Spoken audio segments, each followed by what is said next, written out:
Hey guys, tonight we begin with the unshakable facts about the Middle Ages. You know, the ones people repeat at dinner parties, in documentaries, and in high school history classes, and that are completely wrong. So before you get comfortable, take a moment to like the video and subscribe, but only if you genuinely enjoy what I do here. And let me know in the comments where you're tuning in from and what time it is for you. It's always fascinating to see who's joining us from around the world. Now, dim the lights, maybe turn on a fan for that soft background hum, and let's ease into tonight's journey together. One of the most stubborn myths about the Middle Ages is that people thought the earth was as flat as a serving tray, and if you sailed far enough, you'd plunge into the abyss like a medieval lemming. The image is tempting. Nervous sailors peeking over the ship's edge, wondering if they'd see dragons or just a really long fall. Unfortunately for that dramatic mental picture, medieval scholars already knew the earth was round. In fact, they'd known for centuries. The ancient Greeks had measured it with sticks, shadows, and math, which is the historical equivalent of winning a Nobel Prize with a ruler and a bit of sunshine. Eratosthenes did it in the 3rd century BCE, and his method was still taught in the Middle Ages. So no, your average monk wasn't lying awake at night terrified of cosmic cliffs. The flat earth myth actually got popular thanks to 19th century writers who wanted to make the medieval period look like one long cosplay of ignorance. Washington Irving's biography of Columbus painted the explorer as bravely defying all the flat earthers of his day. The reality? The real argument in Columbus's time wasn't, is it round, but how big is it? Columbus thought it was much smaller than it actually was, a mistake that, without the Americas conveniently blocking his way, would have meant starving to death somewhere in the middle of the Pacific. Even regular sailors knew about the Earth's curve. They watched masts disappear over the horizon before the hull. You don't need a PhD to notice that unless you're actively trying to ignore it. Medieval art even showed globes in Christ's hand, and kings posed with them like they'd just invented geography. Not something you'd do if you believed you were ruling over the world's largest frisbee. Ah yes, the classic mental image. Every medieval person was a filthy, flea-ridden creature who feared water like it was witchcraft. Supposedly, they roamed the streets smelling like a combination of wet sheep and disappointment. It's a satisfying caricature, but much like that flat earth nonsense, it's wrong. In reality, medieval Europeans bathed far more than people give them credit for. Public bathhouses were common in towns, often operating as social hubs where people could catch up on gossip, seal business deals, and, in some cases, enjoy additional services for an extra fee. Let's just say some bathhouses were the medieval equivalent of a full-service spa, and leave it at that. Even in rural areas, washing wasn't a rarity. Rivers, lakes, and barrels in courtyards all served the purpose. Soap existed, made from animal fat and lye, and while it wasn't exactly lavender-scented artisanal luxury, it got the job done. Monks had strict washing schedules, and royalty sometimes had private bathrooms complete with heated water. The medieval elite didn't just sit around marinating in their own grime. They commissioned elaborate perfumed baths, often with herbs like rosemary, sage, and mint. Basically, they were doing medieval aromatherapy before it became overpriced in modern wellness stores. So why the myth? Blame later centuries. During the Renaissance, and especially after the 16th century, medical theory shifted toward believing that bathing opened the pores and let in bad air. So ironically, people in later eras bathed less than their medieval ancestors. This means your average 14th century baker was probably cleaner than a 17th century French courtier, though he smelled more like bread than expensive cologne. Of course, bathing didn't always mean entire body scrub. Sometimes it was just washing the face, hands, and whatever else was socially necessary to avoid scandal. But the idea that they avoided water altogether is just lazy historical slander. Even peasants took advantage of rainwater, which was free, clean, and falling directly on their heads whether they liked it or not. The idea that medieval people were all knee-high to a grasshopper is one of history's laziest myths. If it were true, jousting tournaments would have looked like angry toddlers trying to poke each other off hobby horses. The truth? Most medieval men averaged about 170 centimeters and women around 160 centimeters. Not giants, but certainly not small enough to hide in a wine barrel, though some may have tried during tax season. Archaeologists have dug up enough skeletons to confirm that the Middle Ages produced plenty of tall individuals, especially among the better-fed classes. Knights weren't exactly ducking under doors, but they weren't clanging their helmets on the lintels either. Part of the confusion comes from medieval architecture. Low doorways weren't designed for little people. They were designed for little heat loss. Medieval builders understood insulation better than they understood hygiene, and if that meant you cracked your forehead every time you entered the pantry, so be it. Beds were also shorter, but that's because people often slept half upright, which they thought prevented vapors from suffocating them. Of course, if you'd been breathing medieval air, you'd worry about vapors too. The nobility, with diets rich in meat, dairy, and imported delicacies, often had a height advantage over peasants who mostly lived on bread and cabbage. Chroniclers, eager to please their patrons, inflated royal statues in their writing. So in some accounts, kings loomed like cathedral spires, which is impressive until you realize these same scribes also claimed the monarch could kill a boar with a stern look. Yes, poor nutrition, disease, and grueling labor did stunt some people's growth, but the overall picture is far more varied than the miniature medieval man stereotype suggests. There were lanky guards, stocky masons, and more than a few market women who could knock you flat for asking if their husband was home. So no, the medieval world was not populated by a race of human collectibles. They were people much like us, except with worse dental care and an alarming tolerance for cold drafts. If you believe every high school history textbook from 50 years ago, the Middle Ages were a 1,000-year blackout between the Roman Empire and the Renaissance. No art, no science, no progress, just peasants tilling mud while monks argued about angels on pinheads. In reality, medieval Europe was far from an intellectual wasteland. The period produced universities, Gothic cathedrals, mechanical clocks, and more philosophical debates than a modern internet forum. People didn't stop thinking after Rome fell. They just thought about different things, like how to keep your soup from freezing in January, or whether it was morally acceptable to charge interest on a loan. The dark label comes partly from later Renaissance writers who like to flatter themselves. By making the Middle Ages look like a cultural pit, they could make their own era seem like a blazing dawn.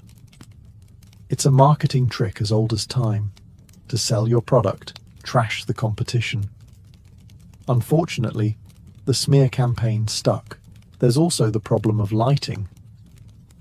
We see medieval interiors today in dim candlelight during reenactments, and our brains translate that into, they lived in darkness.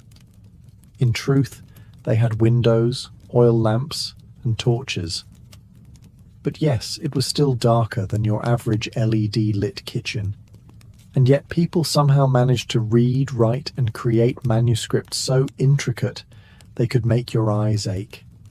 As for dull, life in the Middle Ages could be anything but. Tournaments featured men in armour knocking each other unconscious for sport.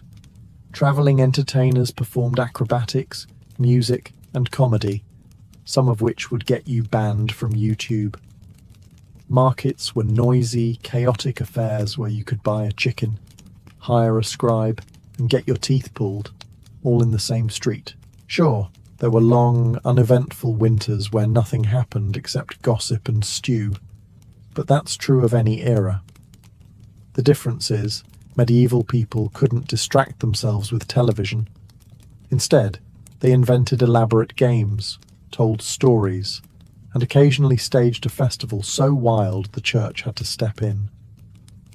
Somewhere along the way, people got the idea that medieval Europeans lived on nothing but boiled cabbage and regret. This is partly because modern historians like to focus on what peasants ate, which, granted, was not exactly a Michelin-starred affair. But to claim all medieval food was bland is like judging modern cuisine by gas station sandwiches. The truth? Medieval kitchens could turn out dishes so heavily spiced that your tongue might file a formal complaint. Cinnamon, cloves, nutmeg, ginger. These weren't rare, special occasion seasonings for the elite. They were dumped into meat, fish, and even wine with the enthusiasm of a teenager using cologne for the first time. Spices were expensive, yes, but they were a status symbol, the medieval equivalent of having a sports car parked in your dining hall. And it wasn't just about spice. Cooks in noble households loved colour and spectacle. A roasted peacock might be served with its feathers reattached for drama, or a meat pie might contain live birds that would fly out when cut open. An early form of dinner theatre, though probably terrifying for the birds. Sweet and savoury combinations were popular too. Meat could be cooked with dried fruits and honey, which sounds odd until you realise you've probably eaten pineapple on pizza. Even the common folk had ways to make food more interesting. Ale, onions, herbs like parsley and sage, and preserved fish added variety to the otherwise bread-heavy diet. Sure, sometimes variety just meant this bread is mouldy, but still edible if you scrape it. But it wasn't all misery. Seasonal fairs and markets also offered chances to try exotic goods, like imported almonds, or, if you were really lucky, a slice of candied ginger. The real blandness came during times of scarcity, famines, sieges, or winters, when the cabbage barrel ran dry. That's when meals became survival rations. But when times were good, medieval cooking could be vibrant, flavorful, and sometimes alarmingly experimental. Somewhere, Hollywood decided that a knight in full plate armor was basically a helpless tin can, wobbling around until someone pushed them over like a clumsy fridge. You've seen the image. A knight falls on his back and can't get up, lying there like an overturned turtle, while his opponent politely waits to stab him. Reality check. A well-fitted suit of plate armor weighed about 45–60 pounds. That's the same as wearing a loaded hiking backpack, except instead of straining your shoulders, the weight was evenly distributed over your whole body. Medieval armorers were not in the business of producing metal prisons. They were in the business of keeping you alive while you swung a sword at someone else trying to kill you. Knights could run, jump, mount horses without cranes, and yes, even do somersaults. There are surviving training manuals showing fully armored fighters grappling, rolling, and wrestling like they were auditioning for medieval WWE. Try doing that in your jeans and tell me who's more restricted. So where did the turtle knight myth come from? One culprit is a 15th century tournament style where contestants wore extra armor, heavier, bulkier, and designed purely for jousting. Yes, that made you about as agile as a garden shed, but that wasn't combat armor. That was sports equipment, the medieval equivalent of an American football player's pads. You wouldn't judge a sprinter's speed by watching someone in a mascot costume, would you? Another culprit is Victorian-era reenactments. 19th century medieval armor was often decorative, poorly fitted, or made of thicker steel for display, not battle. Put a stiff, overweight gentleman into one of those, and of course he moved like a malfunctioning wind-up toy. And then, of course, we have modern TV shows that think a slow, awkward knight makes for better slapstick than a swift, dangerous one. Truth be told, If knights had been as clumsy as pop culture suggests, the Middle Ages would have been very short indeed, because no one survives a battlefield by lying on the ground like a stranded beetle waiting for rescue. In reality, armor didn't make you immobile. It made you confident. The kind of confidence that lets you walk into a sword fight and think, "I've got this," rather than, "I hope my will is up to date."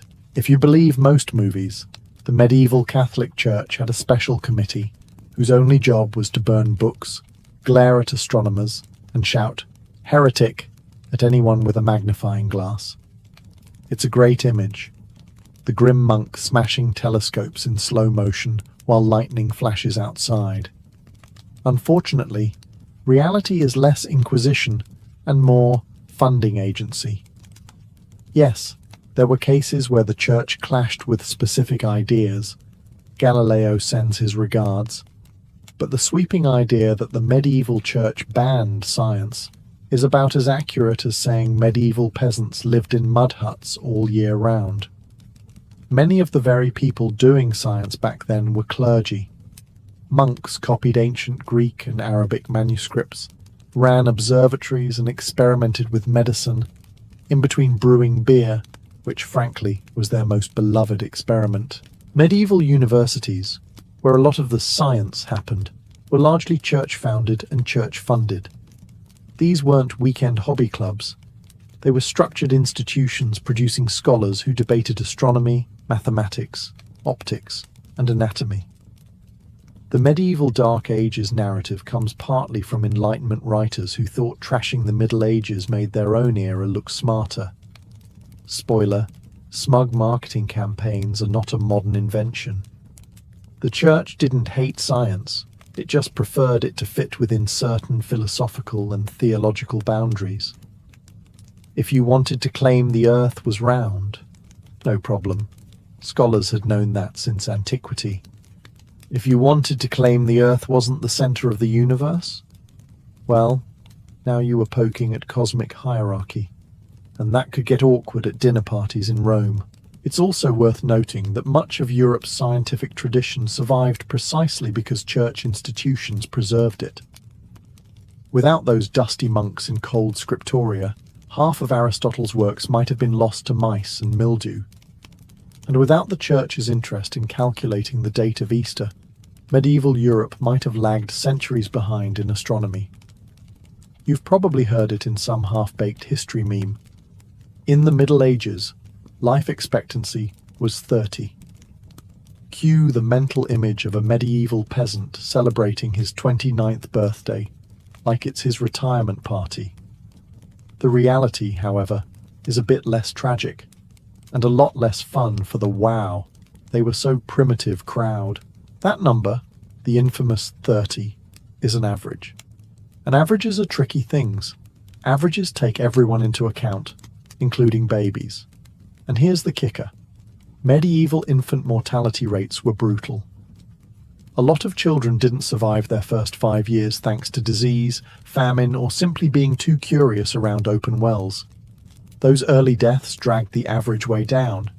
If you made it out of childhood alive, your odds of living into your 50s or even 60s were decent, provided you avoided wars, plagues, and the occasional suspiciously pointed dagger in political circles. Medieval records are full of people who lived long enough to complain about kids these days in Latin. The idea that everyone keeled over at 30 also ignores the existence of elderly monarchs, bishops, farmers, and artisans. Even peasants could, and did, live into old age. Archaeological evidence shows plenty of skeletons with worn-down teeth, healed fractures and arthritis. Clear signs of people who had been around the block for decades.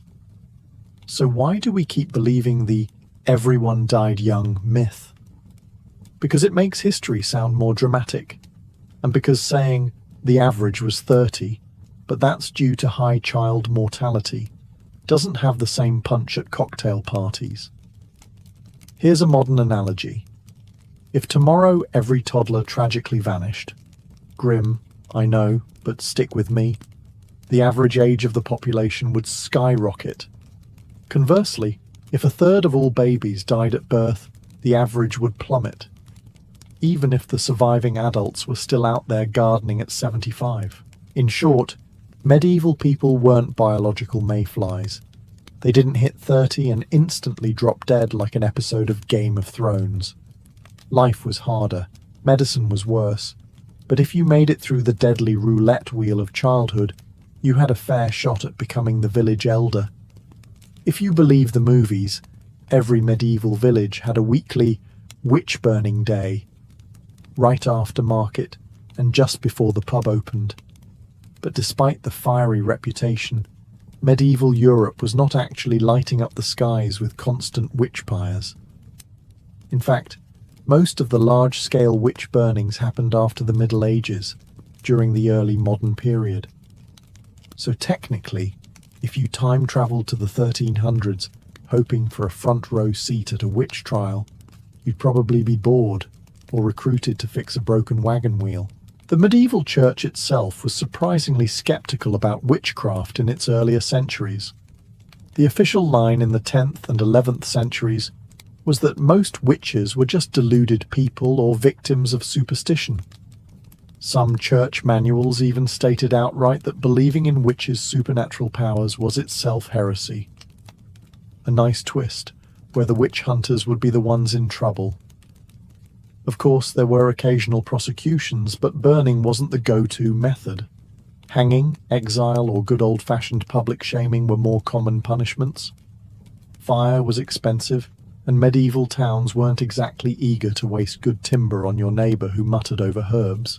The real witch-burning craze didn't hit until the late 15th to 17th centuries, fueled by a mix of religious conflict, social panic, and the printing press spreading the Malleus Maleficarum.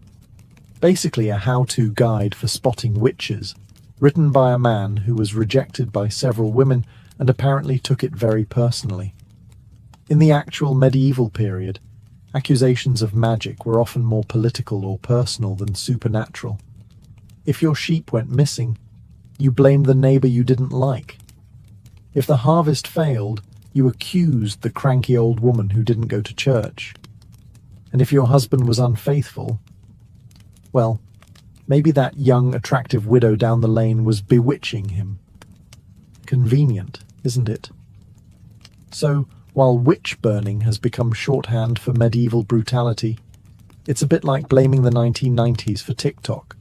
Wrong century, wrong technology, same moral panic. The medieval era had plenty of real horrors, but constant pyres for spellcasters wasn't one of them. In other words, medieval witches spent more time being gossiped about than barbecued. The bonfire stories came later, courtesy of a Europe that had better printing, worse paranoia, and far too much free time. If popular culture is to be believed, medieval peasants were essentially walking mud statues, voiceless, powerless, and just waiting for a knight to gallop over them on the way to a tournament. The truth? They actually had more rights than many people assume, just not the sort you'd brag about on a dating profile. Yes, peasants were at the bottom of the feudal hierarchy, but that didn't mean they were legally invisible.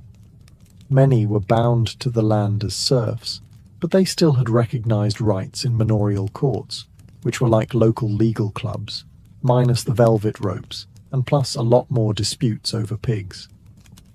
These courts allowed peasants to challenge fines, settle quarrels, and even sue their lord in some cases, though winning was a bit like winning a staring contest with the sun. They also had access to customary rights, the right to gather firewood, graze animals on common land, or fish in certain rivers. These commons were crucial to survival and were fiercely defended. Try to take away a peasant's right to gather fallen branches, and you might wake up to find your hayrick mysteriously on fire. Taxes and dues were a burden, yes, but they were usually predictable. Peasants knew what they owed and could sometimes negotiate, which is more than can be said for your internet provider today. And while they owed labour to their lord, there were limits. The lord couldn't just demand you build him a moat because he got bored on a Tuesday. And then there's the myth that peasants never left their village chained forever to the same patch of dirt. In reality, many travelled to markets, fairs, and even other towns for seasonal work. The road wasn't closed to them.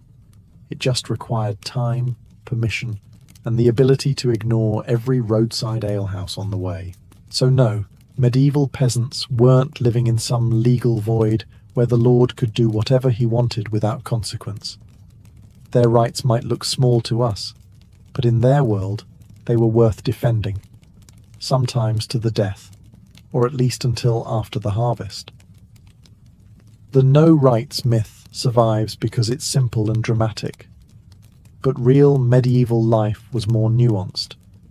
Peasants were not only subjects, but also players in the complex game of feudal give and take. And like any good game, the rules were there, even if the house usually won. If you picture medieval castles as giant, cold slabs of grey stone looming over a perpetually muddy village, congratulations. You've been watching too many documentaries shot on cloudy days in November. In reality, medieval castles could be surprisingly colourful. And no, I don't mean from bloodstains after a siege. Castles were often plastered and painted in bright, eye-watering colours. Walls might be whitewashed to gleam in the sun, painted in stripes, or decorated with murals. Think less Gothic misery, and more medieval Instagram filter set to sunny and gaudy. Even stone walls, when left exposed, were sometimes tinted with pigments to give them a warmer look. It turns out medieval people didn't want to live in a grim, dark set from Game of Thrones. They wanted somewhere that looked impressive, not depressing. Inside, things got even flashier.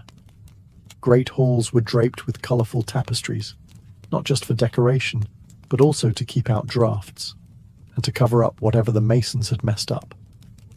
Heraldic banners, carved wooden ceilings, and painted shields added splashes of colour everywhere. Floors might be tiled with intricate patterns or strewn with fresh rushes, and yes, those rushes could hide some unmentionable debris. But at least they were replaced regularly, in theory. Even the furniture was painted and gilded. Chairs, chests, and beds were often carved and then decorated in reds, blues, and golds. If you walked into a medieval noble's bedchamber expecting grey stone and minimalism, you'd probably need sunglasses. So why do we think castles were depressing? Partly because paint fades and plaster crumbles, leaving the bare stone skeleton behind. Archaeology can tell us they were once colourful, but seeing a ruin in person is like meeting a rock star at 80 and assuming they always looked like that. That's not to say castles were all cosy and cheerful. They were fortresses after all, with draughty passages, uneven stairs, and a smell that was somewhere between wood smoke and horse. But visually, they were built to impress allies, intimidate enemies, and remind peasants who was in charge. In short, medieval castles weren't grey and joyless. They were the architectural equivalent of wearing a crown while shouting your family crest in primary colours. The bleakness is just what's left when the centuries strip away the medieval paint job.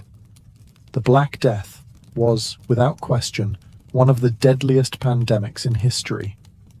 It tore through Europe, the Middle East, and parts of Asia in the mid-14th century like a plague-themed carnival ride nobody wanted to be on. But the idea that it killed half the world is ambitious, even for a disease that made medieval doctors think strapping live chickens to your armpits was sound medical advice. In truth, historians estimate it killed between 30% and 60% of Europe's population, which is horrifying enough without rounding it up to half the globe. Entire villages were wiped out, trade routes went eerily quiet, and you could probably buy a house for the price of a turnip, if you could find anyone alive to sell it to you. But the rest of the world, not quite so devastated. China and the Middle East suffered massive losses, yes, but Africa, the Americas, and much of Oceania were untouched. In 1347, half the world didn't even know Europe existed. much less that it was in the middle of a pandemic apocalypse. The notion that everyone was affected is more of a dramatic storytelling flourish, like claiming every medieval knight was a chivalrous hero, or that every princess was blonde. That said, the psychological impact of the plague on affected regions was enormous. People interpreted it as divine punishment, bad air, or the result of foreign merchants with suspicious cargo. Modern germ theory was centuries away, so medieval prevention methods ranged from burning incense to carrying posies to, my personal favourite, avoiding bathing, because they thought it opened the pores to bad air. Spoiler: avoiding bathing did not help. The plague also reshaped economies. Labour shortages meant surviving peasants could demand better pay and conditions.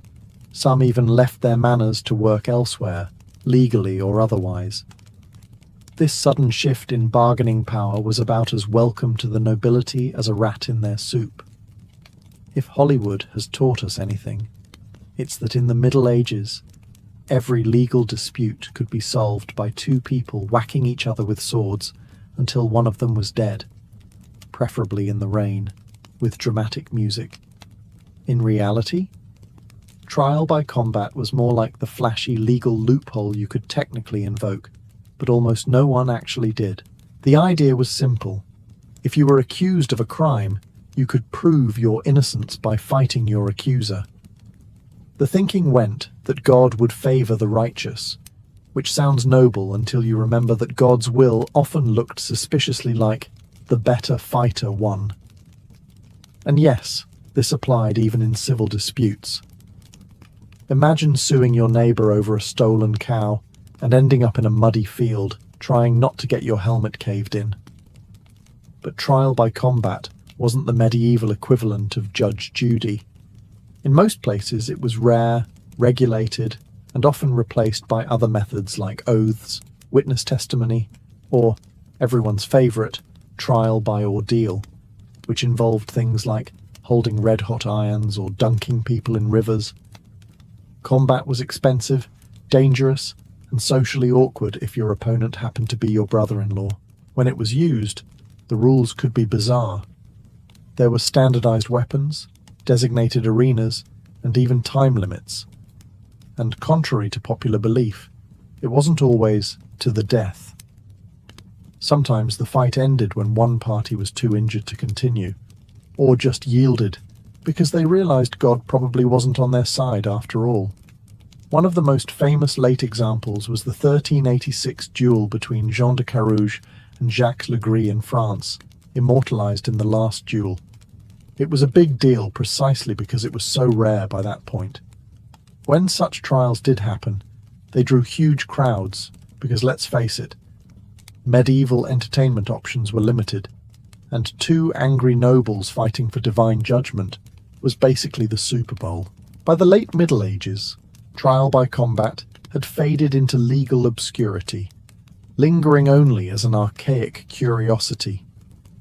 In England, it technically remained on the books until 1819, when some clever defendant actually tried to demand it, and lawmakers quickly realized maybe they should take that option away before someone got ideas. So, no. Medieval courts weren't just armoured brawls in disguise. Most disputes were settled with paperwork, not polearms.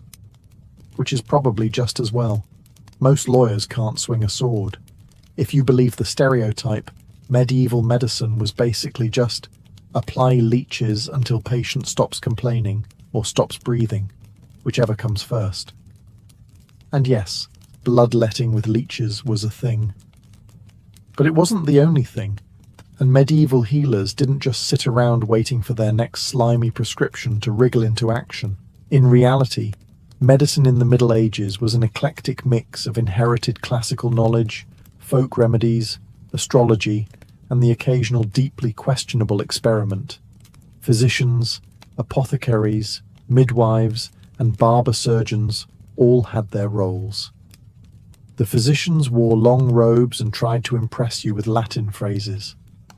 Apothecaries dispensed herbs, powders, and mysterious potions, some helpful, some placebo, and some that probably should have come with a "may cause death" label. Barber surgeons, meanwhile, could cut your hair, pull your tooth, and amputate your leg, all in the same appointment. Efficiency at its finest. Leeches were part of a broader belief in balancing the four humours: blood, phlegm, black bile, and yellow bile. If you had too much of one, your body was out of balance, and the cure might involve draining some blood, inducing vomiting, or giving you a laxative strong enough to power a small mill wheel. But medieval medicine wasn't just trial and frequent error. Herbal treatments like willow bark for pain, garlic for infections, and honey for wounds actually had merit and are still used in some form today. Hospitals run by religious orders provided care, even if care sometimes meant prayers and a clean bed. And in Islamic Spain and the Byzantine Empire, medicine could be surprisingly advanced, with detailed surgical manuals and accurate anatomy drawings, though Europe often preferred to stick to Galen's 200-year-old theories instead. Yes, some treatments were ridiculous. You might be prescribed a potion made from powdered emeralds, or be told to wear a dead mole around your neck to cure a cough. But there was a method to the madness, at least in their minds, and not every patient ended up worse off than when they arrived. If you go by Hollywood, every medieval day began with a rooster screaming in your ear, followed by 16 hours of ploughing mud until your hands fell off, and ended with either a plague death or being burned as a witch. The Middle Ages, we're told, were basically one long misery marathon, interrupted only by the occasional public hanging to lift the spirits. Now, yes, life wasn't exactly a spa retreat. Famine, war, disease, and the occasional Viking raid were very real problems. But the idea that everyone walked around perpetually gloomy, staring at the dirt while sighing is, well, dirt poor history. Medieval people laughed, sang, told jokes, and celebrated whenever they could, often with festivals so raucous they'd make modern music festivals look like Sunday school picnics. Weddings weren't stiff affairs. They were days-long parties with dancing, feasting, and enough wine to make you forget the groom's family still owed you 3 goats. Even peasants had time for sports, games, and elaborate holiday traditions. Because if you're going to live without Wi-Fi, you may as well get really good at archery. And the food. Despite the gruel 3 times a day myth, seasonal produce, meats, breads, cheeses, and even imported spices made it to many tables. Sure, not everyone was gnawing on roast swan dusted with saffron, but they weren't living on sadness soup either. Art, music, and storytelling thrived. People embroidered beautiful clothing, carved intricate woodwork, and told epic tales. Not because they were bored, but because beauty mattered. The idea that life was only about survival is an invention of modern cynicism, looking back through smudged glasses. And yes, the average lifespan statistic gets thrown around to prove life was short and miserable. But that number is skewed by high infant mortality. If you made it past childhood, you could easily live into your 60s, which is more than enough time to develop opinions about the neighbour's sheep. Medieval life had struggles, absolutely, but it also had joy, humour, music, and love, all the things that make life worth living. The only people who think the Middle Ages were nothing but misery are the same ones who assume medieval people never bathed. Spoiler. They did. Just maybe not as often as you'd like. On the endless Mongolian steppe, where the land stretches so far that the horizon seems to be the edge of the world, the sudden appearance of a rider was never just a coincidence. It was a moment of fate. For centuries, the nomadic Mongols believed that every guest was sent by Tenga, the eternal blue sky, as a test of honor. And so, when the dust of hooves began to rise in the distance, life inside the jar, the felt-covered yurt, shifted in an instant. Hospitality among the Mongols was not a polite social nicety. It was a sacred obligation. The vastness of the steppe was both beautiful and dangerous. Days of riding could separate one settlement from another, and a night without shelter could kill. To deny a traveler warmth, food, and safety was to risk their life, and in Mongol belief, to invite misfortune upon yourself. Whether the visitor was kin, a wandering trader, or even someone who had once been an enemy, the rule was the same. You welcomed them as if they were a long-lost friend. In this way, hospitality was not simply about survival, it was about dignity. It affirmed a shared humanity across the vast emptiness, binding strangers through food, warmth, and respect. Out here, on the wind-swept plains, you could never know if the stranger at your door might one day be you. One of the most striking aspects of Mongol hospitality was its indifference to old grudges, a quality that baffled outsiders and even unnerved diplomats. In the settled kingdoms beyond the steppe, hospitality might be extended to allies, merchants, or kin, but rarely to someone who had once raided your lands or fought against you. On the Mongolian plains, however, the rules of survival erased these boundaries. It was not that the Mongols forgot past wrongs, far from it. Feuds could span generations, and vengeance was a cultural currency. But there was an understanding, born of the brutal realities of nomadic life, that out here, the laws of hospitality stood above personal disputes, at least for as long as a guest remained within the jar. Imagine a warrior, weary from weeks on the road, riding into the camp of a man whose cousin he had once struck down in battle. In another world, this might end with a blade in the gut. On the steppe, it ended with a bowl of steaming mutton broth, a bed by the hearth, and shared stories late into the night. The moment he stepped through that felt doorway, he was no longer an enemy. He was a Zuni kun, a person of the moment, a traveller under the host's protection. This sacred pause in hostility was partly practical. Killing a guest was considered an insult to Tenga, and a violation that could stain a family's honour for generations. But it was also a matter of prestige. The greater a man's generosity, the more his name travelled across the steppe, carried in the stories of those who had eaten at his fire. In Mongol culture, reputation was a form of currency just as valuable as livestock. There was a quiet calculation in this kindness too. A former enemy who had been warmed and fed might think twice before drawing his bow against you in the future. Or perhaps out of respect, he might even carry your goodwill to his own people, easing tensions without a single arrow loosed. In this way, the Mongols practiced a form of diplomacy that didn't rely on parchment treaties or royal seals. It was diplomacy by firelight and shared bread, a reminder that even in the harshest land on earth, peace could begin with nothing more than a cup of fermented mare's milk. Hospitality among the Mongols was not a haphazard gesture. It was a choreography of respect, each movement deliberate, each object charged with meaning. When a guest approached, the sequence began long before they crossed the threshold of the jar. First, the host would step outside to greet them, standing with open posture but never rushing forward. To hurry could seem desperate. To linger too long inside could seem cold. Balance was everything. The guest would be invited to dismount, and the host might take the horse's reins, signaling that both rider and mount were now under their care. The door flap of the jar, always facing south to welcome the sun, was lifted for the guest.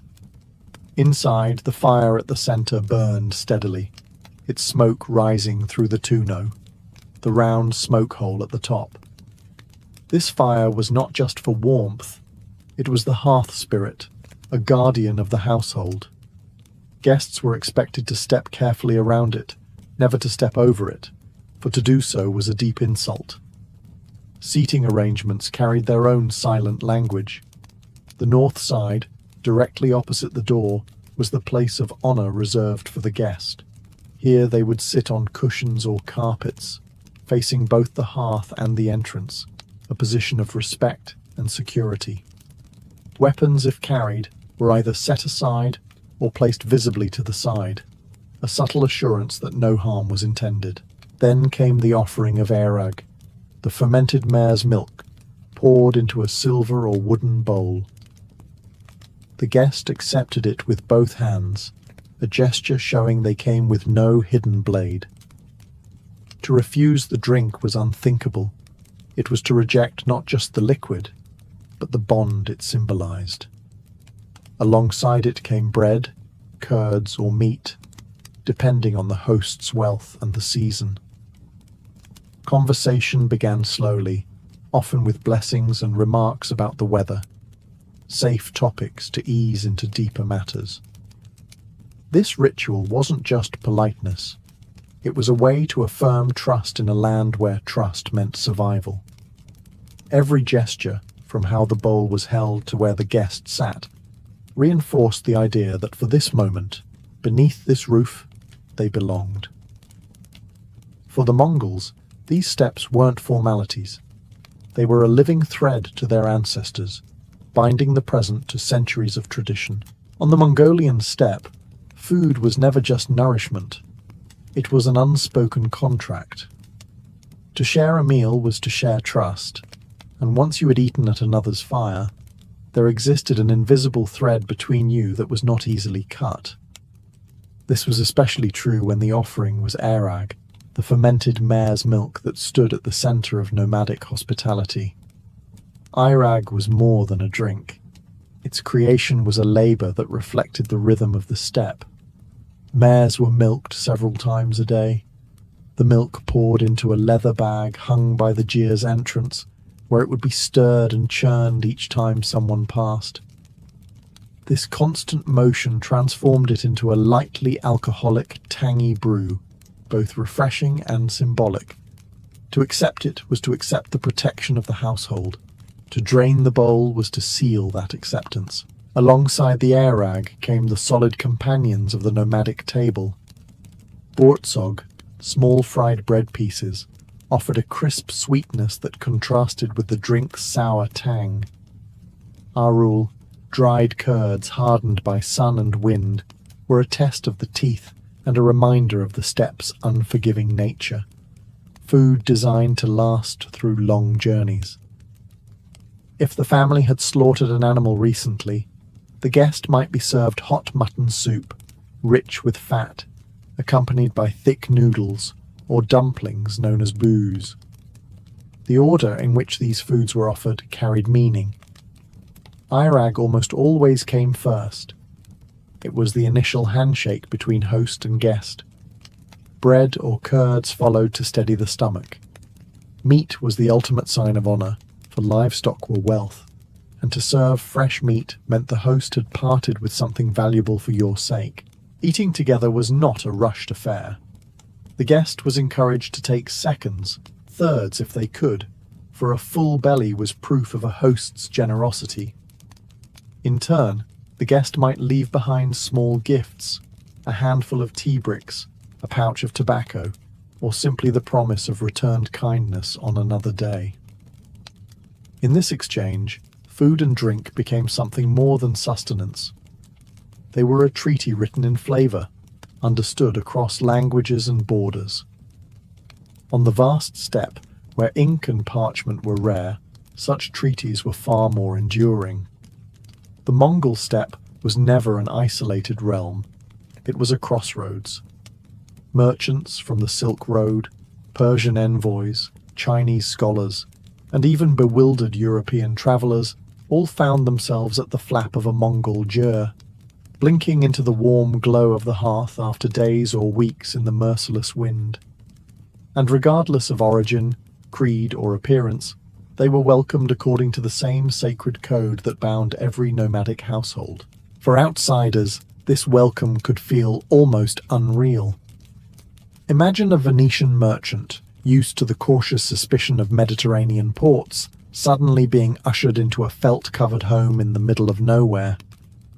Before he could explain his purpose, he would be handed a steaming bowl of broth, a hunk of bread, and a cup of airag, which, for the uninitiated, could be a shock to the palate. Yet to refuse was unthinkable. The host's pride was poured into that bowl. Many of these foreign guests noted in their writings that Mongol hospitality was remarkably unconditional. There were no demands for payment, no weighing of whether you were worth the food or shelter. That said, a wise traveller knew to offer some token in return before departure. Tea, cloth, beads, or even a song from their homeland. Such gestures didn't pay for the hospitality. They honoured it. Language barriers rarely proved a problem. The rituals of welcome, seating the guest in the place of honour, offering food with both hands, refilling their cup before it was empty, spoke louder than any words. Even the order of dishes communicated trust. Airag first, then curds, then meat. By the time real conversation began, often through interpreters or in a mix of signs and shared words, the foundation of mutual respect had already been laid. These encounters weren't just kindness for kindness's sake. They were also threads in a much larger web. A well-treated traveller would carry stories of generosity across deserts and seas, burnishing the host's reputation far beyond the reach of their own hooves. In a culture where fame could travel faster than armies, a single act of welcome could be as powerful as 100 warriors. Thus, the Mongols' openness to strangers wasn't naive. It was strategic, spiritual, and deeply human all at once. On the Mongolian steppe, treaties were not drafted in ink. They were tasted in broth and sealed in shared cups of airag. Hospitality wasn't just kindness. It was politics performed around a fire. A guest could arrive as a wary emissary from a rival clan and leave as an ally, bound by the memory of generosity as much as by any spoken agreement. When two groups sought peace or cooperation, the first step was rarely a formal meeting. Instead, the host clan would prepare a feast. Horses would be slaughtered, an extravagant gesture, for horse meat was reserved for important occasions. The ger would be readied to receive the visitors, with carpets and cushions freshly beaten, and the finest utensils polished until they gleamed in the lamplight. The guests would be seated in the place of honour, directly opposite the door, a silent signal that they were under the household's full protection. The food was the language of diplomacy. The richer the spread, meats, fresh dairy, sweets, the clearer the message. We value this meeting, and we have the wealth to honour you. In Mongol culture, to offer less than your best at such a moment would be to admit weakness or disinterest. Conversations during these gatherings were never rushed. They began with blessings and small talk, easing both sides into comfort. A host might recount the bravery of the guest's ancestors, or speak of mutual threats from distant tribes. Between courses, cups were refilled again and again, and with each round, the atmosphere softened. The line between negotiation and celebration blurred. This ritual worked on a deeper level than mere words. Sharing food and shelter was a visceral reminder that survival on the steppe depended on cooperation. When you had eaten at someone's fire, the thought of turning your bow against them carried a weight that was hard to ignore. By the time the feast ended, the visitors often left with more than full bellies. They carried new loyalties. The understanding might be as simple as a promise to trade, or as grand as a pledge of military aid. And while no parchment recorded these bonds, they endured in memory, upheld by honour, and the certainty that future visits would be met with the same warmth. In this way, Mongol hospitality was not just tradition, it was statecraft, woven into the very fabric of survival and power on the steppe. To step inside a Mongol ger was to enter not just a home, but a sacred space layered with unspoken laws. A guest might be welcomed with open arms, but that didn't mean they could behave however they pleased. On the steppe, hospitality came with a code, and to break it was to risk offending your host, or worse, the spirits that guarded the household. The most important rule began at the threshold. Never step on the wooden doorframe. It was more than a piece of carpentry. It symbolized the boundary between the wild world outside and the sanctity within. Treading on it was thought to invite misfortune, not only upon the guest, but upon the entire household. Once inside, the hearth was the heart of the ger, and it was treated with deep reverence. Guests never stepped over it, poked at its fire without permission, or placed trash into it. The fire was the spirit of life, its flames linked to the eternal blue sky, and disrespecting it was akin to insulting the gods. Seating had its own unspoken map. The northern section, facing the entrance, was reserved for honoured guests. The west was traditionally the men's side, and the east was the women's. Sitting in the wrong place, especially without being invited, was a breach of etiquette. When food or drink was offered, it was accepted with both hands and without hesitation. To refuse was not only rude, it suggested distrust. Even if the guest disliked Erag's sour tang or found the mutton too fatty, they were expected to take at least a token sip or bite. Complaining about the meal, however subtly, was never acceptable. There were smaller, subtler rules too. Pointing your feet toward the hearth was frowned upon, as was touching someone's head, considered the most sacred part of the body. Weapons were either left outside or kept in plain sight but untouched, signaling peaceful intent. These customs were rarely explained outright. A guest was expected to learn them by observation or prior knowledge. Yet they served a purpose beyond courtesy. They created an atmosphere of mutual respect, ensuring that the fragile trust between host and guest remained unbroken. To abide by these rules was to honor not just your host, but the ancient spirit of the steppe, a spirit that demanded respect from all who traveled under its endless sky. On the Mongolian steppe, the welcome a guest received was never a question. It was a certainty.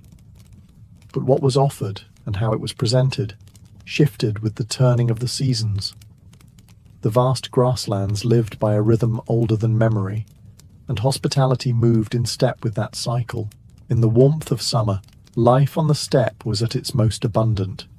Herds grazed on lush grass, mares produced rich milk, and the Erag bags hanging at the ger's entrance were kept in constant motion, ensuring a steady supply for visitors. Fresh dairy dominated the table, clotted cream, yogurt, and curds alongside Irag. Bread was plentiful, and feasts could include tender cuts of mutton or goat. Travelers arriving in summer might find themselves drawn into the relaxed social gatherings that dotted the steppe, with music, storytelling, and wrestling matches extending into the long twilight hours. Autumn was the season of preparation. Livestock were fattened for the harsh months ahead, and slaughtering began in earnest. Guests in this season might be honoured with korkog, a hearty dish of mutton slow-cooked with hot stones inside a sealed pot, its rich aroma filling the ger. There was a sense of urgency in the air. Every meeting, every shared meal carried an undertone of winter's looming approach. Then came winter, when the steppe turned white and the wind became a living, biting force. Hospitality in this season was as much about survival as tradition. Fresh milk was scarce. Erag gave way to salty milk tea, heavy with butter for warmth and energy. Meat, often dried or frozen in the open air, was the primary fare, sometimes boiled simply to conserve fuel. Guests were invited to sit closer to the hearth, and conversation was subdued, broken by the howl of the wind outside. To turn away a traveller in winter was unthinkable. It was to send them to their death. Spring brought a fragile renewal. Grass returned slowly, and herds began to produce milk again, though supplies were thin. Hospitality was modest in this season, yet no less sincere. A bowl of fresh milk, a small portion of cheese, a promise of better days ahead. In every season, the essence of Mongol hospitality remained unchanged. To offer what you had, without hesitation, and to remind the traveller that even in the most unforgiving land, there was still warmth to be found. Though the Mongol Empire has long since faded into history, the code of hospitality that once bound warriors, herders, and traders still breathes in the gur smoke rising over the modern steppe. In cities like Ulaanbaatar, life may be faster, and skyscrapers have replaced yurts in the skyline, but travel beyond the paved roads, and you will find the same ancient welcome waiting. Today, many Mongol families still live nomadically, moving their herds with the seasons, setting up their gurs under the vast open sky. A stranger arriving on horseback or by motorbike is greeted much as they would have been centuries ago, with warmth, food, and a seat in the place of honour. Irag is still poured, bread still passed, and the hearth fire still treated with reverence. Even for those who live in towns, the spirit remains. It is not uncommon for travellers to be invited into a home after a chance meeting, offered tea and biscuits while stories are exchanged. The old belief persists that a guest is a gift from Tenga, and to refuse them is to invite bad fortune. This endurance is partly cultural pride. Hospitality is seen as a marker of Mongol identity, a living link to the greatness of their ancestors. But it is also born from the continued realities of the land. The steppe can still be merciless, with vast distances and unpredictable weather. Acts of generosity are not only symbolic, they are practical insurance for the day when you too might be the one seeking shelter. In recent years, tourism has brought new kinds of guests, photographers chasing the golden light, historians retracing the paths of Genghis Khan, backpackers testing themselves against the wilderness. Many leave with stories of being welcomed into gurs without prior arrangement, of being fed and sheltered without a single word of money spoken. For the Mongols, this is not charity. It is the fulfillment of a duty, one that transcends wealth, politics, or religion. As long as the eternal blue sky watches over the steppe, they believe the old ways must continue. Thus, Mongol hospitality endures, not as a quaint relic, but as a living, breathing tradition, still powerful enough to turn strangers into friends, and sometimes even former enemies into allies. By the autumn of 1614, Japan was a land outwardly at peace, but inwardly bracing for another storm. The Tokugawa shogunate, founded by Tokugawa Ieyasu after his decisive victory at the Battle of Sekigahara in 1600, now ruled from Edo. Officially, Ieyasu had retired, handing the title of shogun to his son Hidetada. In reality, the old warlord still pulled the strings of power, watching the nation with the wary eyes of a man who knew how quickly unity could shatter. Only one serious rival remained, the Toyotomi clan, once the ruling power of Japan under the legendary Toyotomi Hideyoshi. His son, Toyotomi Hideyori, had been just a child when Sekigahara ended his family's dominance. Now in his early 20s, he was a symbol for all who disliked Tokugawa rule. Hideyori was no mere relic of a fallen dynasty. He was wealthy, politically connected, and most dangerously, entrenched within Osaka Castle, the mightiest fortress in the land. Osaka Castle was more than just stone walls and watchtowers. It was a statement of Toyotomi power. Massive moats, towering ramparts, and storehouses packed with enough food and supplies to withstand a prolonged siege. Merchants, masterless samurai, and ambitious lords still gravitated toward its protection, swelling its garrison. The castle's position in the heart of Japan gave it strategic importance. If a rebellion flared, Osaka could serve as both a rallying point and an impregnable base. Rumors began to swirl through the country. Whispers of Toyotomi allies gathering, of weapons being stockpiled, of secret letters sent to daimyo still loyal to Hideyoshi's memory. The Tokugawa court in Edo heard these reports with increasing alarm. For Ieyasu, this wasn't just about military threat. It was about the possibility of the Toyotomi becoming a political alternative to his rule, drawing discontented warriors like moths to a flame. In public, the two sides maintained a facade of civility. In private, both prepared for the inevitability of war. Ieyasu, the seasoned strategist, understood that to secure the Tokugawa shogunate for generations, the Toyotomi presence in Osaka had to be erased completely. Hideyori, raised in a world of shifting loyalties, knew that to survive, he could not show weakness. The stage was set. Two great houses, one old and calculating, the other young and defiant, both locked in a silent contest of wills beneath the watchful eyes of the entire nation. The fragile peace was about to break.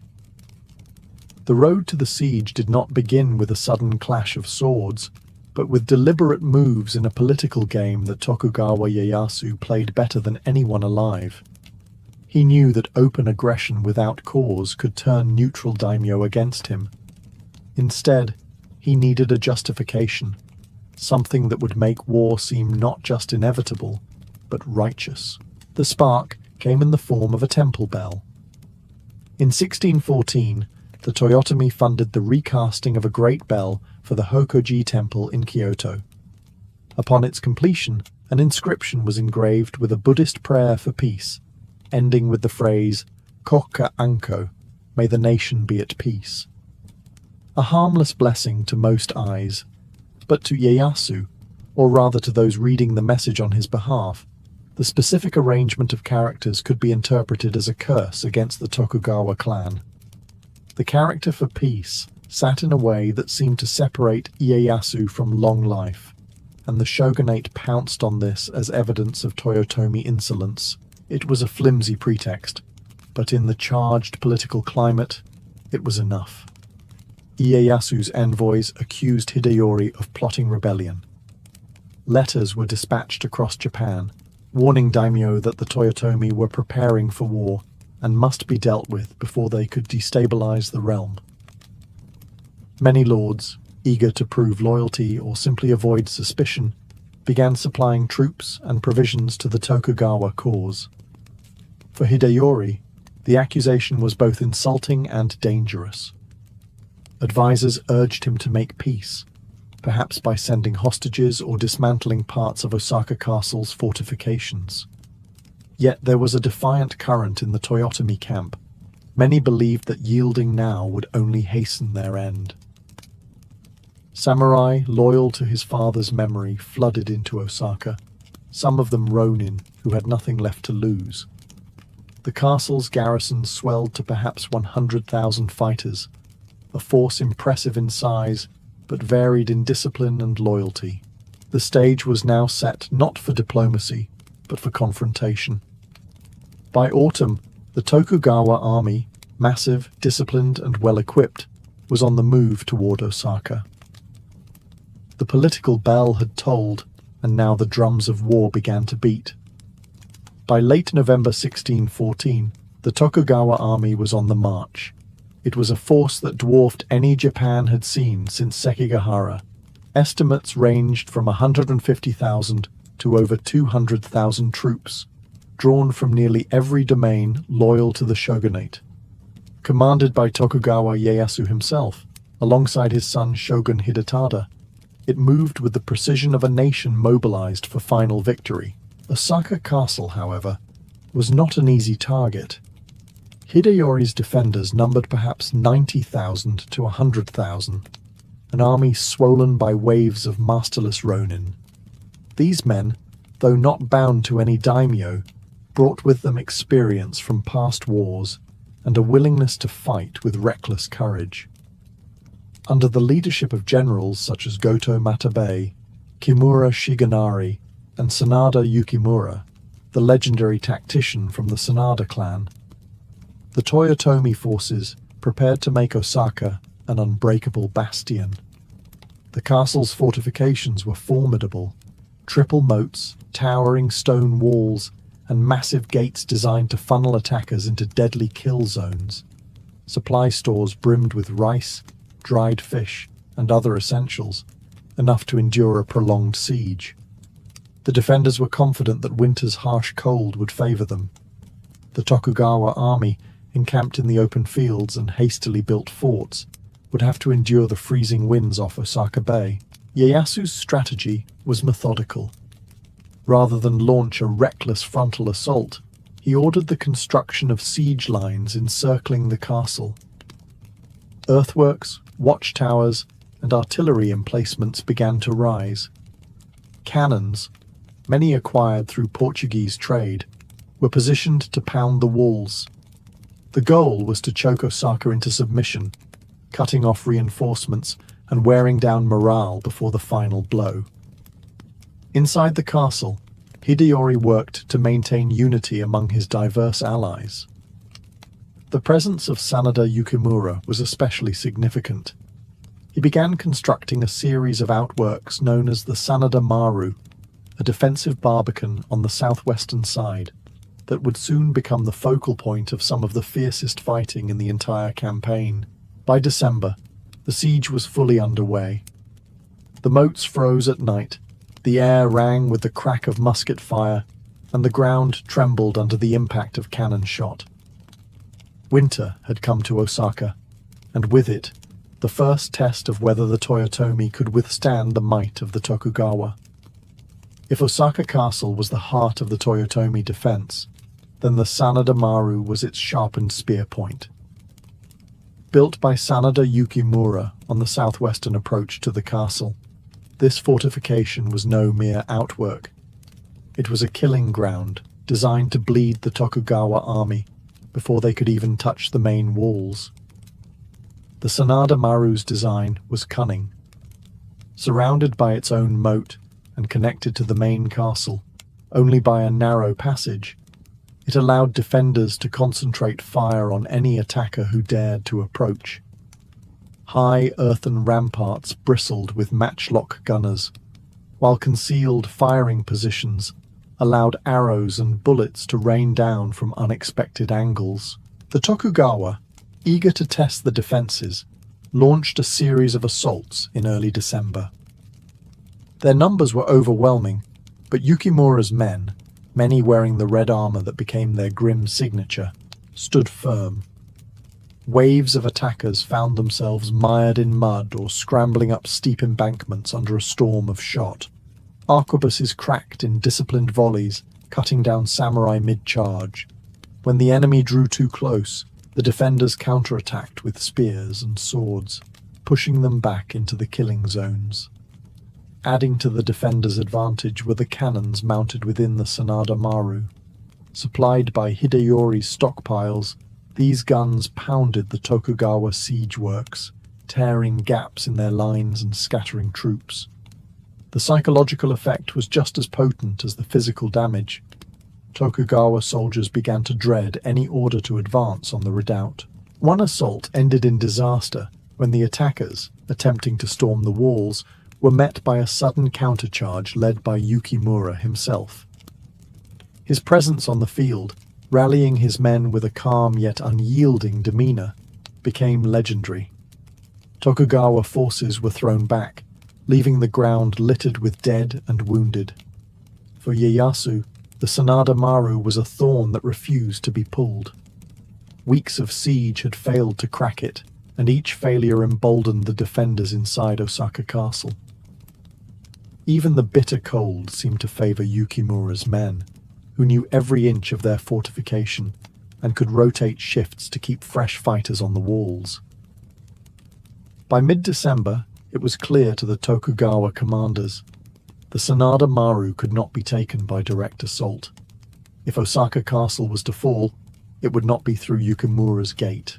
When direct assaults on Osaka Castle failed, especially the bloody failures at Sanada Maru, Tokugawa Ieyasu shifted his focus from storming the walls to breaking the defenders' will. If he could not breach the gates with steel, he would pound them into submission with stone and iron.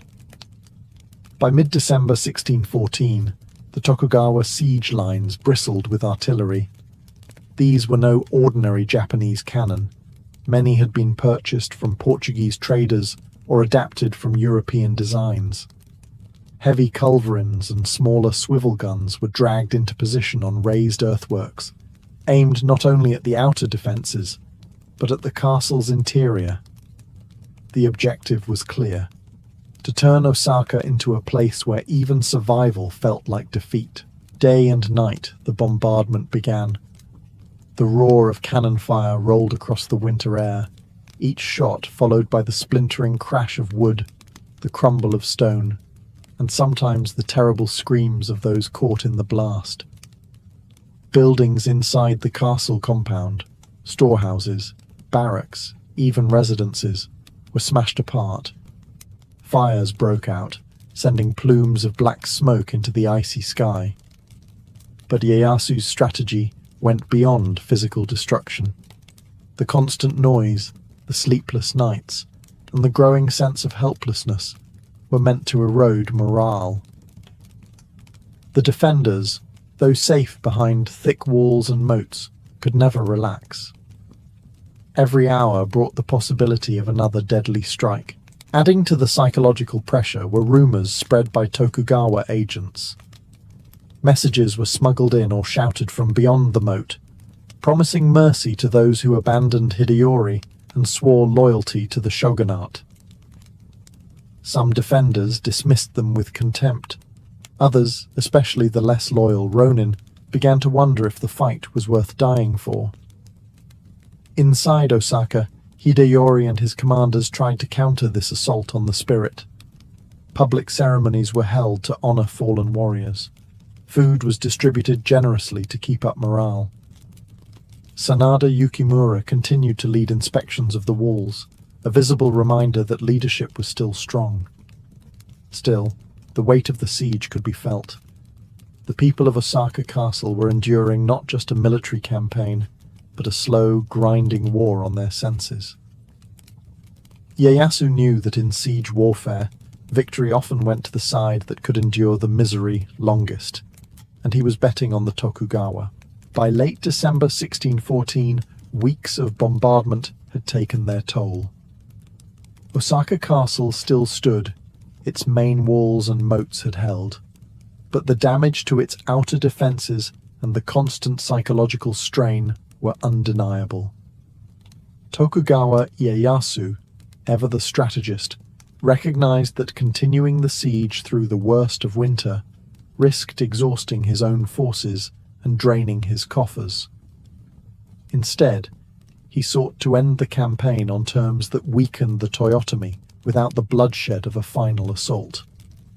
Envoys were sent under flags of truce. Officially, the talks were framed as an opportunity to restore peace to the realm. In reality, both sides approached the table with very different goals. For the Tokugawa, the aim was to dismantle Osaka's ability to resist in the future. For Hideyori, it was to preserve his clan's survival and keep the fortress intact for as long as possible. The negotiations were tense. The Tokugawa demanded that Osaka Castle's outer defences, including the massive moats, be filled in and its fortifications reduced. Hideyori's representatives resisted, but the strain of the siege and the desire to protect the civilian population weighed heavily. With supplies still sufficient but morale fraying, the Toyotomi leaders ultimately agreed to a peace settlement. The terms seemed straightforward. The Toyotomi would refrain from military action, and the Tokugawa would withdraw their forces. But Ieyasu had built in a crucial advantage. By filling in the moats and dismantling the strongest outer works, Osaka Castle's defensive power would be irreversibly weakened. In the days that followed, work crews moved in to fill the moats with earth and rubble. The defenders, perhaps relieved to see the end of constant cannon fire, did not fully grasp the strategic disaster this represented. Once the snow melted and the campaigning season returned, their fortress would be far more vulnerable to a renewed attack. By New Year's, the Tokugawa army began its withdrawal. The winter campaign was over. Osaka had survived. Hideyori remained in his castle, and to the casual observer, the peace seemed genuine. But beneath the polite phrases of the truce lay a truth both sides understood. The conflict was only paused, not ended. The castle had lost its fangs, and Ieyasu had no intention of letting the Toyotomi threat linger indefinitely. The next campaign would be decisive. The winter campaign ended with the snow, but peace in Osaka was a fragile illusion. Inside the castle walls, life returned to a semblance of normalcy. Fires were lit without fear of cannon shot, markets reopened, and the sound of repairs replaced the thunder of war. Yet everyone knew the truce was a thin layer of ice over deep, cold waters. The moat-filling clause of the treaty had gutted the castle's defensive strength. The massive moats that had once kept Tokugawa troops at bay were now shallow ditches or flat earth, leaving the walls exposed to direct assault. Some Toyotomi retainers whispered that accepting such terms had been a fatal mistake, while others insisted it had been the only way to save Osaka from destruction in winter. Despite this vulnerability, Hideyori and his commanders began preparing for the possibility of renewed conflict.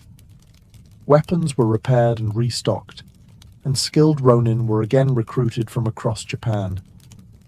The most famous among them, Sanada Yukimura, returned to his work reinforcing the Sanada Maru and strengthening what fortifications remained. Without the moats, defense would hinge on smaller strongpoints and fierce close-quarter fighting. The Tokugawa, for their part, wasted no time in watching for an excuse to break the truce. Ieyasu's agents in Kyoto and Osaka reported every movement inside the castle, every arrival of new warriors, every whispered plan. Letters were intercepted, and rumors spread that the Toyotomi were plotting to rally anti-Tokugawa factions across the country. By spring, the political situation grew tense once more. Ieyasu accused Hideyori of violating the peace terms, pointing to the recruitment of more ronin as proof of hostile intent. Whether this was true or merely a pretext hardly mattered. The shogunate had all it needed to justify war in the eyes of the daimyo. In Osaka, the Toyotomi court debated furiously. Some urged Hideyori to negotiate again, to send hostages to Edo in a last attempt at reconciliation. Others argued that the Tokugawa would never be satisfied until the Toyotomi name was erased entirely, making resistance the only honorable path. By early summer of 1615, the time for debate was over. The Tokugawa armies began to mobilize once more, this time under the warm skies of the campaigning season. The summer campaign was coming, and for Osaka Castle, it would be the last stand. In May 1615, the Tokugawa army marched once more toward Osaka, this time with no intention of negotiation. The force was immense, over 150,000 soldiers, a mix of samurai, ashigaru, and allied domain troops from across Japan. At its head were Shogun Hidetada and the ever-watchful Tokugawa Ieyasu, now determined to erase the Toyotomi threat once and for all.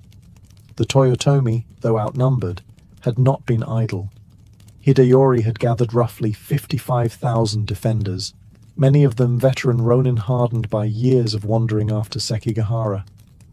At the forefront was Sanada Yukimura, once again tasked with shoring up the castle's defences, despite the absence of the protective moats. His strategy would be aggressive, meeting the Tokugawa in the field before they could fully encircle the castle.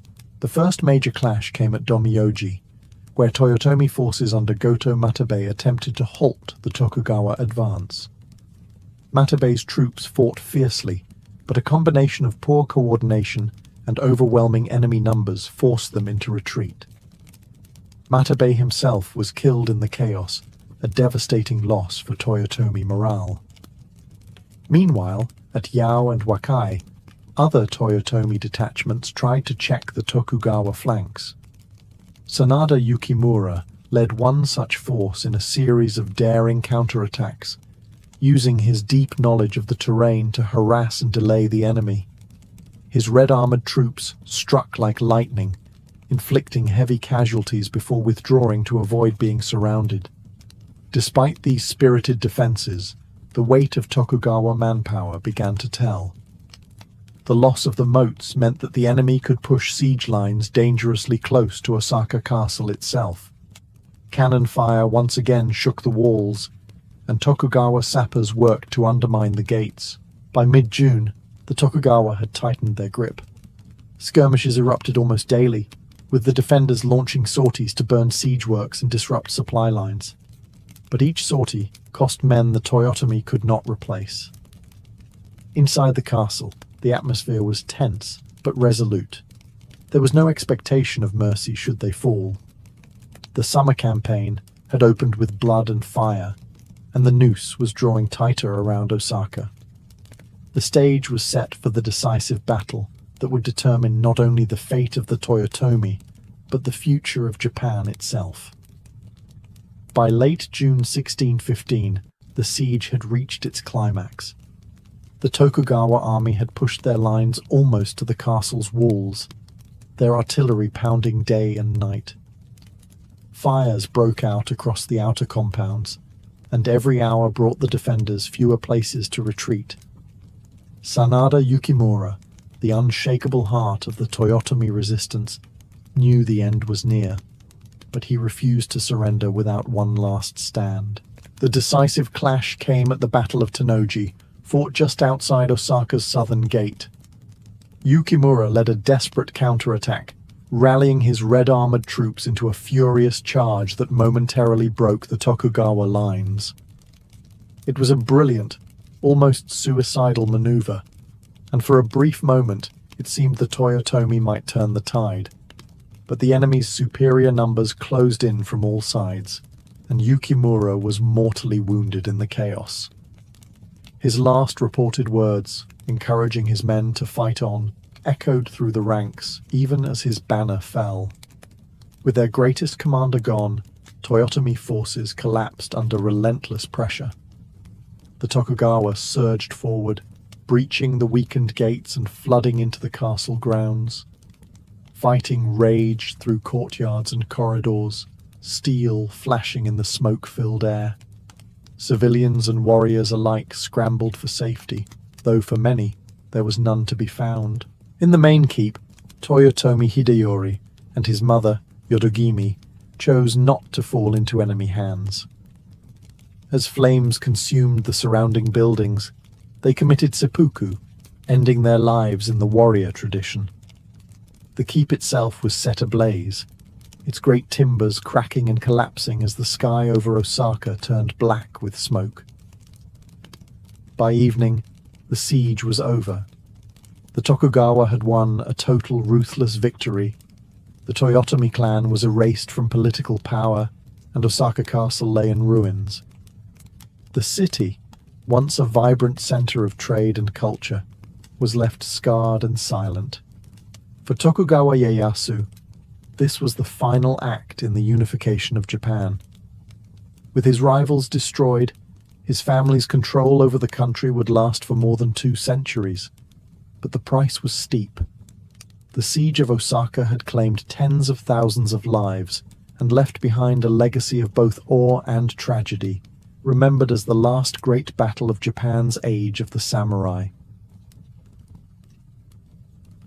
Khutulun was born around 1260, when the Mongol Empire was still one of the largest and most feared realms in history. She was a direct descendant of Genghis Khan through her father, Kaidu, the powerful Khan of the Chagatai Khanate, a ruler whose authority stretched over much of Central Asia. This was not a peaceful, settled land of stone cities and quiet fields. Khutulun's childhood unfolded on the endless steppes, where survival depended on speed, strength, and an intimate understanding of the land. Life for a Mongol child began in the saddle. Horses were as essential as air and water, and Khutulun learned to ride before she could walk steadily. From her earliest days, she was trained in the ways of her people, drawing a bow while galloping at full speed, wrestling with older siblings until the dust rose, and reading the moods of the wind and the herd. These were not pastimes. They were skills that meant the difference between life and death in a world defined by war and mobility. Her father, Kaidu, was locked in constant political and military struggle with his cousins in the Great Khan's court, particularly Kublai Khan in China. This environment meant Khutulun grew up not in the sheltered luxury of a palace, but in military camps, surrounded by warriors, strategists, and the constant movement of armies. The clang of weapons and the shouts of soldiers were as familiar to her as the songs sung around the evening fire. Mongol culture valued strength and skill over mere lineage, and Khutulun's talents soon became impossible to ignore. Even as a child, she could ride longer, wrestle harder, and shoot straighter than boys older than her. She was not encouraged to follow the traditional path of a Mongol noblewoman, arranging marriages and managing the domestic side of a nomadic household, but to train alongside her father's warriors. Her mother and other women of the camp still taught her the domestic skills expected of a noble's daughter, but Khutulun's destiny was already shaping into something different. Her parents understood that in the harsh, competitive political landscape of the late Mongol Empire, a daughter who could command respect on the battlefield would be as valuable as any son. By the time she reached her teenage years, Khutulun had already begun to carve out a reputation, not simply as Kaidu's daughter, but as a warrior in her own right. By the time Khutulun reached her teenage years, her life was already intertwined with the rhythm of war. The Mongol Empire of her youth was no longer the unified machine it had been under Genghis Khan. It was fractured, with rival branches of the royal family vying for dominance. Her father, Kaidu, was one of the most formidable of these claimants, a military leader whose defiance of Kublai Khan placed him in constant conflict with the Yuan dynasty to the east and rival Khanates to the west. In this turbulent world, Khutulun did not remain a mere observer. She rode alongside her father's army, not as a ceremonial figure, but as an active participant. Campaigns were grueling affairs. Long rides across deserts and mountains, sudden clashes with enemy scouts, and full-scale battles where the fate of whole regions could shift in a day. Khutulun proved herself in these environments, wielding her bow and spear with the precision of a seasoned warrior. Contemporary accounts, particularly those from the Venetian traveller Marco Polo, describe her as unmatched in the field. He claimed she could seize an enemy soldier from horseback, drag him back to her own lines, and do so without breaking her pace. This was no exaggeration, meant to romanticize her image. Mongol cavalry tactics demanded such feats, and Khutulun excelled at them. Her father valued her presence not only for her skill in combat, but also for the morale it inspired. Soldiers fought harder, knowing Khutulun rode among them, a living symbol of their cause and proof that courage was not limited by gender. Her white horse became a recognizable sight on the battlefield, and her red-lined armor marked her as someone not to be underestimated. It was during these campaigns that Khutulun developed the fierce independence and tactical mind that would define her later fame. She learned to read the flow of battle, to anticipate enemy maneuvers, and to strike at the perfect moment. These were not skills acquired in training alone. They were forged in the chaos of real combat, where mistakes cost lives. By her early 20s, Khutulun was not just the daughter of Kaidu, but one of his most trusted commanders. Her reputation as a warrior princess had spread far beyond the Chagatai Khanate, earning both admiration and resentment in equal measure. Among the Mongols, wrestling, Burk, was more than a sport. It was a test of strength, agility, and honor, performed at festivals, celebrations, and gatherings of the tribes. Victory in the wrestling ring could bring prestige equal to triumph on the battlefield. For Khutulun, whose skills already matched the finest warriors, it was another arena in which to prove herself. As the stories go, Khutulun issued a challenge to the men of the steppe. She would only marry the man who could defeat her in wrestling. This was no idle boast. Wrestling among the Mongols was a contest without weight divisions, and her opponents would be full-grown warriors, many of them veterans hardened by war. Yet Khutulun knew her own strength.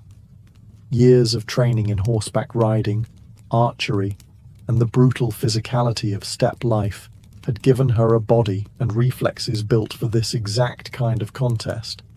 When the first suitors came forward, the matches ended quickly. Khutulun's technique was clean and decisive. She would hook a leg, shift her weight with lightning speed, and send her opponent sprawling in the dust before the crowd had finished cheering. Her victories were not just physical, but psychological. Each man who fell to her added to the aura of her invincibility. But her challenge wasn't just about strength, it was a way of controlling her fate. In a time when noble marriages were often political arrangements, Khutulun used wrestling to set her own terms. If no man could beat her, then no one could force her into a union she didn't want. As her fame grew, more suitors tried their luck, some travelling from distant lands for the chance. Yet all met the same fate, thrown to the ground and sent away with bruised pride. The challenge became a matter of legend, whispered in markets and sung by bards.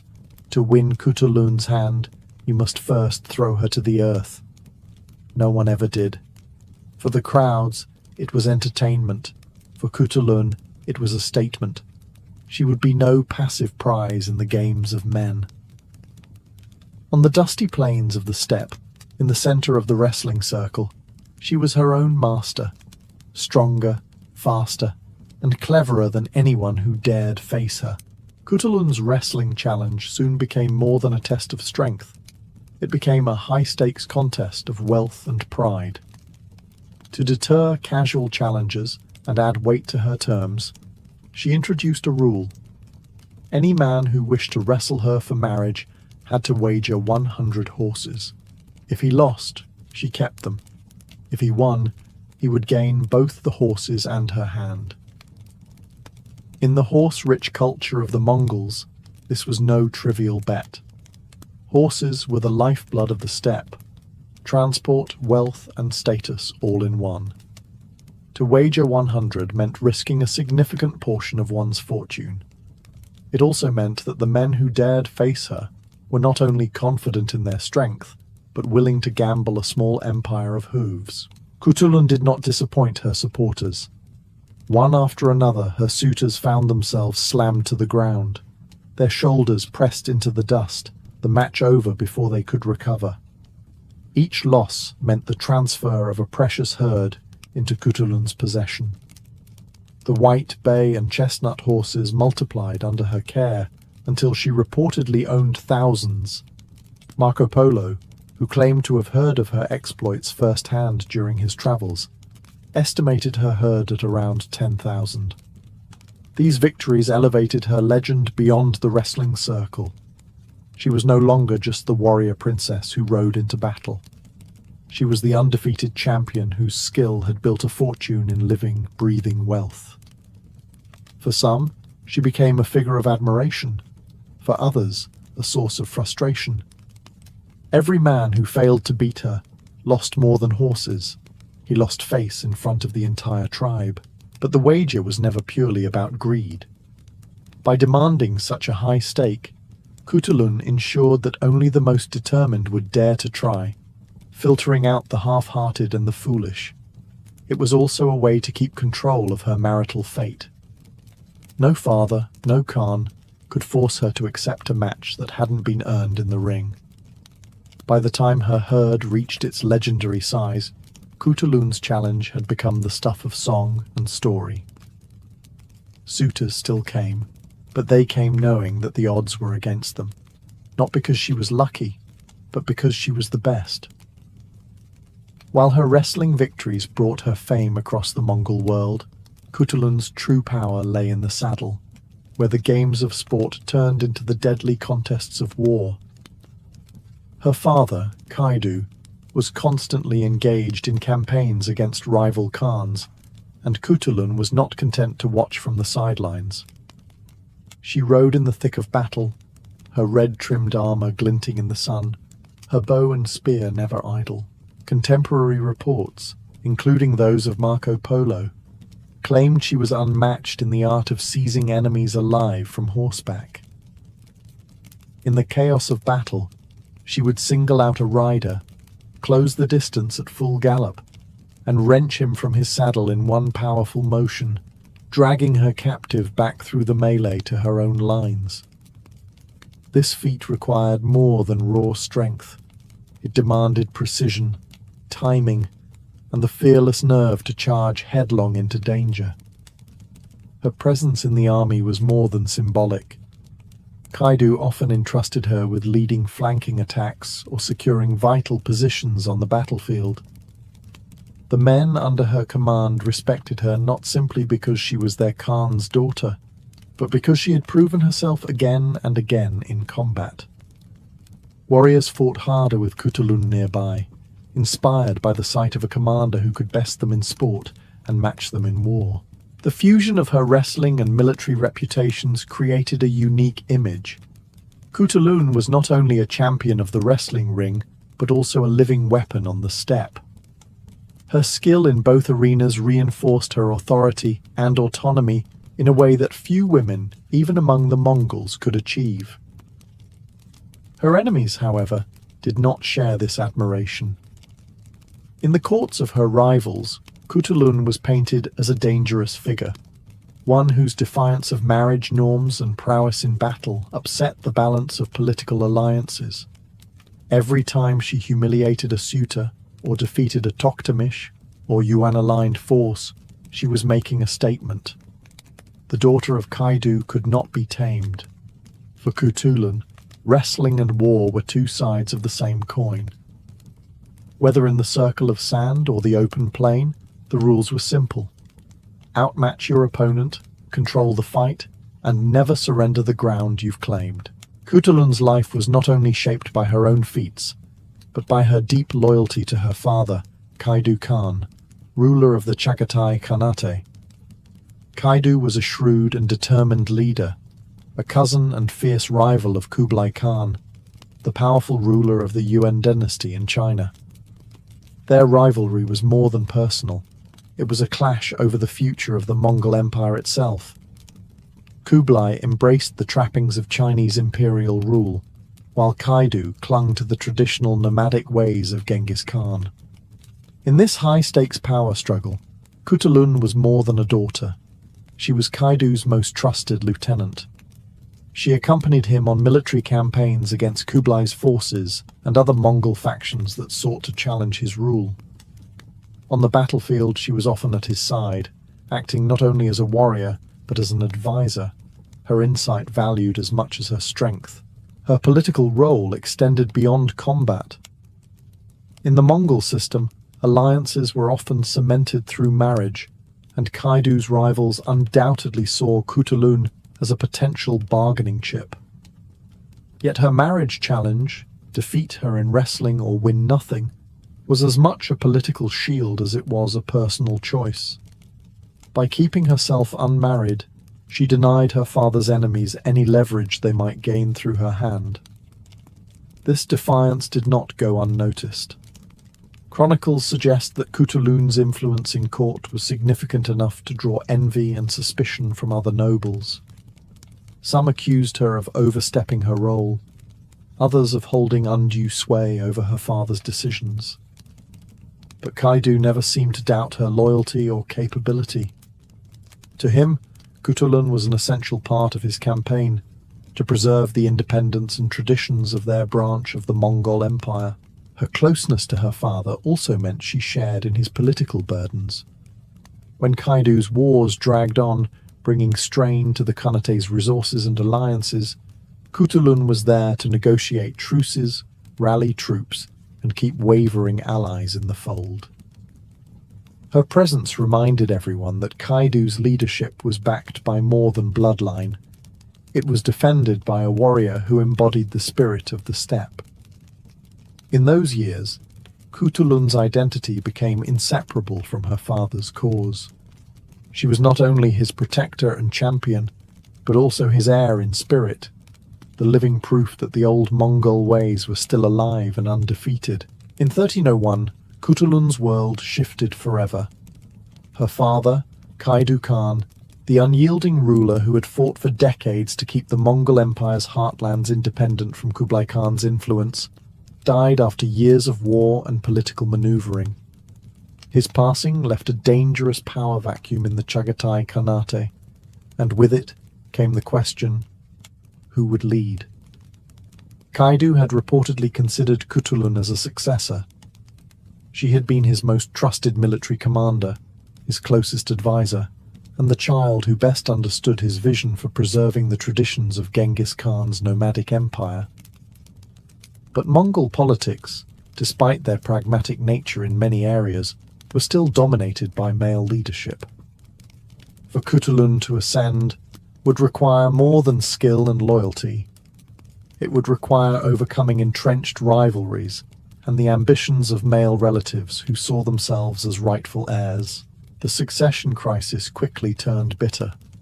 Several of Kaidu's sons and male allies maneuvered for power, forming temporary alliances and breaking them just as quickly. Khutulun, though deeply respected, faced whispered accusations that her wrestling career and unmarried status made her unsuitable to rule. Some saw her independence as a strength. Others viewed it as a threat to the political marriages and alliances that held the Khanate together. Even without an official title as Khan, Khutulun remained a formidable force. She commanded her own following of loyal warriors and held vast wealth, her thousands of horses symbolizing not just her personal success, but her ability to reward allies. She played the dangerous game of steppe politics, supporting and opposing claimants when it suited her, always protecting her father's legacy and the stability of the Khanate. Yet the very qualities that made her a legend also made her a target.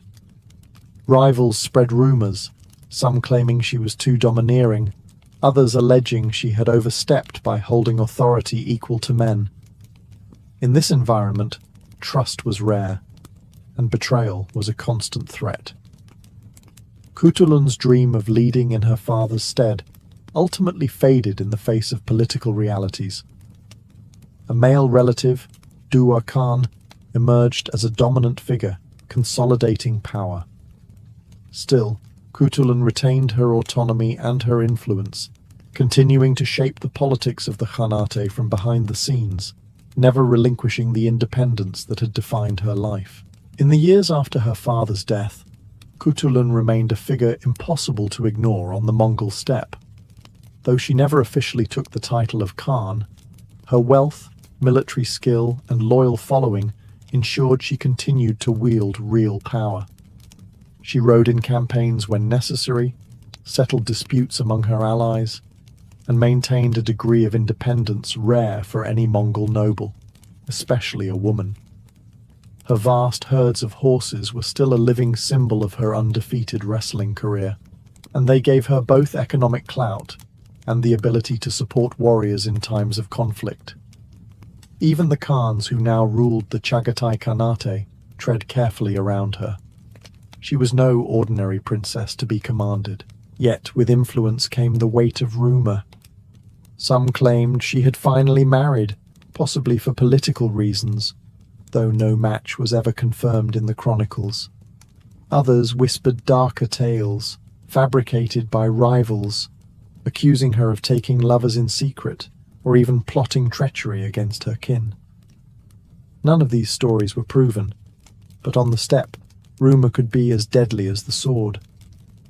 Her later years were marked by shifting alliances in a turbulent political landscape. The Mongol Empire's great unity had long fractured, and the Chagatai Khanate faced both internal rivalries and external threats. Khutulun, ever the tactician, played the game carefully, lending her strength where it would preserve her standing and protect her people. The circumstances of her death around 1306 are shrouded in mystery. Some accounts claim illness took her, others hint at assassination, suggesting that her independence had finally made her too dangerous for the men in power. The Venetian traveller Marco Polo, who had heard of her exploits during his time in the Mongol realms, left no record of her end, only her astonishing life. Whatever the truth, Khutulun's legend did not fade.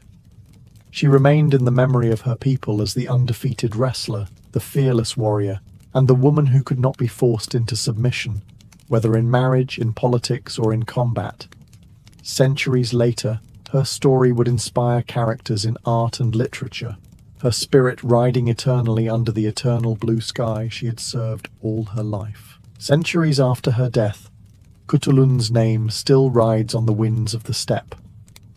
In Mongolia, Central Asia, and beyond, she remains a figure who defied expectations, living on her own terms in a world where power was usually measured in the strength of men's arms and the alliances they forged.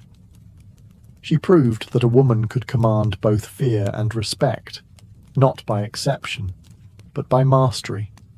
Her legend as an undefeated wrestler became the centerpiece of her story.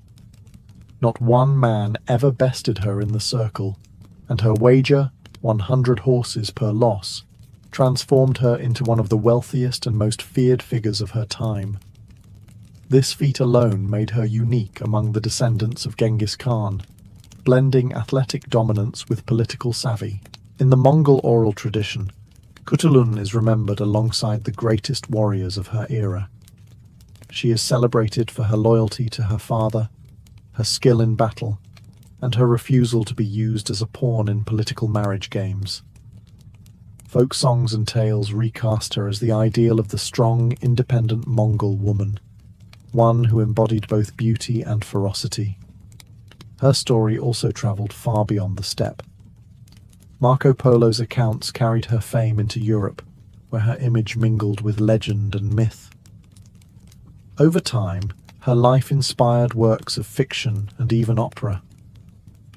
The most famous example is the character of Turandot in the plays and operas of later centuries, most notably in Puccini's opera, though these works fictionalized her story heavily, turning her wrestling challenge into riddles and her steppe heritage into an exoticized fantasy.